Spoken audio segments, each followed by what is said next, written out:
Je vais tenter de répondre aujourd'hui aux nombreuses interrogations des propriétaires qui ont investi en résidence de service, résidence de tourisme, EHPAD, résidence étudiante et autres.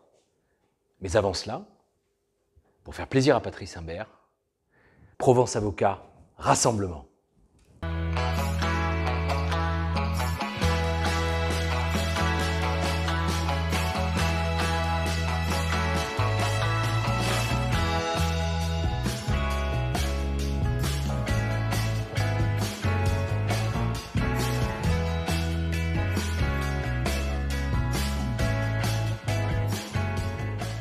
Les propriétaires s'interrogent sur le point de savoir si les loyers sont dus pendant la période de confinement par les exploitants de résidences hôtelières et résidences de services.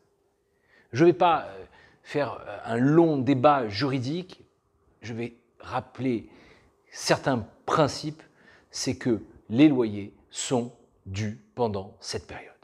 Alors, bien évidemment, les gestionnaires, les exploitants voudront ne pas payer ces loyers et vont nous sortir la force majeure, l'exception d'inexécution ou d'autres principes pour essayer de se dédouaner, parce que la période est difficile.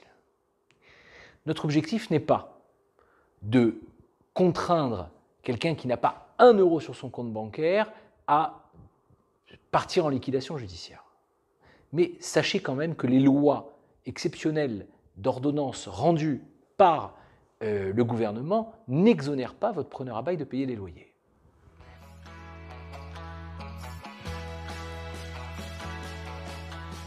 Que faire? Il convient de rentrer en négociation avec votre preneur à bail. La négociation passera par un préalable de transparence. Nous devons savoir, d'une part, 1. Quels étaient les chiffres d'affaires et quels étaient les comptes d'exploitation de votre preneur à bail avant la crise. Il vous les doit. La loi Novelli l'oblige à vous les communiquer. 2. Il faut savoir quel effort va être fait par le preneur à bail pour résoudre cette crise. Et quand j'entends le preneur à bail, ce sont les associés de cette société. Nous avons des sociétés qui réalisent plusieurs dizaines de millions d'euros de chiffre d'affaires et ce sont des sociétés qui ont une valorisation financière très importante. Par conséquent, les associés de ces sociétés doivent, au même titre que les fournisseurs, l'État, les banques, les assureurs, mettre au pot. Et c'est la deuxième chose qu'il faut demander, qu'est-ce que vous mettez au pot? La troisième chose, c'est, si nous vous aidons pendant cette période de crise, quelles vont être les contreparties pour bonifier, valoriser mon bail? La valorisation du bail, ça peut être la prise en charge de travaux par le preneur, ça peut être une prolongation du bail, ça peut être un meilleur loyer. Mais nous n'avons pas à être les associés, les partenaires, les tuteurs de nos preneurs à bail. Par conséquent, il faut bien vérifier 1. L'état des finances avant, 2. si les associés mettent au pot et 3. si nous avons des contreparties.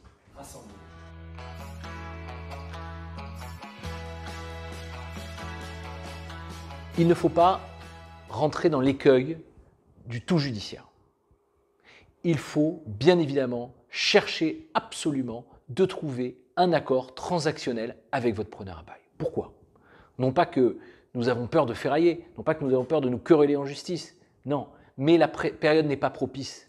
Nous risquons d'avoir des procédures qui durent entre 24 et 36 mois pour avoir finalement une décision qui pourrait être aléatoire. Ce que nous avons besoin, c'est des flux financiers. Nous avons besoin que l'argent rentre vite sur nos comptes en banque. Et par conséquent, il y a lieu de négocier à la fois pour aider notre preneur à bail à pouvoir continuer pendant cette crise et 2, nous, à rentrer l'argent de nos loyers. Ce sont nos revenus. J'espère avoir répondu à certaines interrogations, mais bien évidemment, nous sommes à votre disposition pour répondre à toute question relative à ce type de dossier. Mais entre-temps, je vous remercie de partager, vous abonner et liker.